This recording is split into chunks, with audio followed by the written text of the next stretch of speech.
Orang yang mengakui Tuhan dalam segala hal adalah benar-benar diberkati.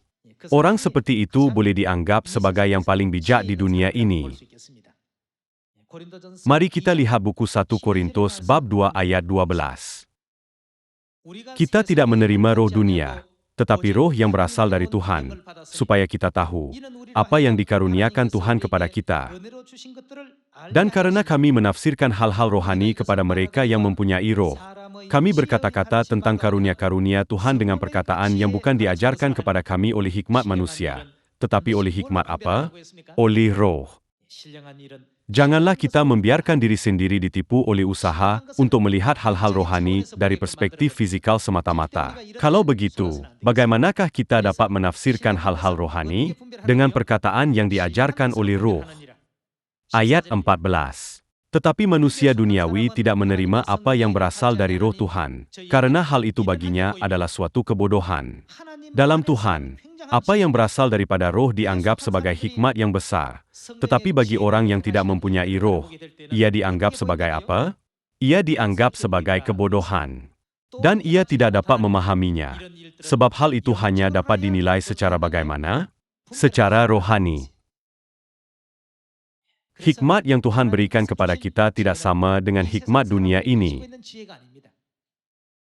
Apakah yang Maria, Ibu Yesus, katakan di majlis perkahwinan di Kana? Apa yang dikatakan kepadamu, buatlah itu. Ini kerana dia tahu dan percaya bahawa semua harta hikmat dan pengetahuan tersembunyi di dalam dia. Sebab itulah dia mengatakan demikian. Yesus berkata, isilah tempayan-tempayan itu penuh dengan air. Lalu hamba-hamba mengisi penuh tempayan itu. Yesus berkata pula, sekarang ambillah dan bawalah kepada ketua majlis. Apabila mereka melakukannya, air anggur itu didapati mempunyai rasa yang sangat misteri. Walaupun hamba-hamba hanya mengisi tempayan dengan air itu berubah menjadi air anggur. Ini berlaku kerana mereka melakukan sama seperti yang dia suruh. Tuhan Roh Kudus Kristus An Sang Hong dan Ibu Surgawi Yerusalem baru pengantin perempuan roh, datang ke bumi ini dalam badan dengan tujuan yang penting. Mereka datang ke bumi ini untuk menyelamatkan kita.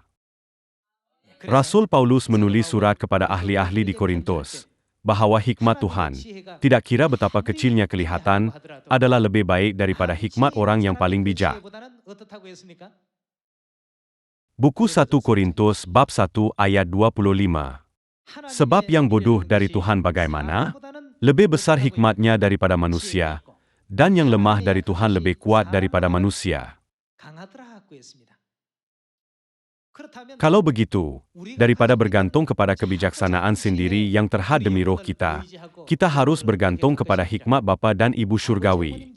Saya meminta Anda sekali lagi untuk memiliki kebijaksanaan dan iman untuk mengikut Tuhan kemana sahaja mereka pergi sehingga akhir.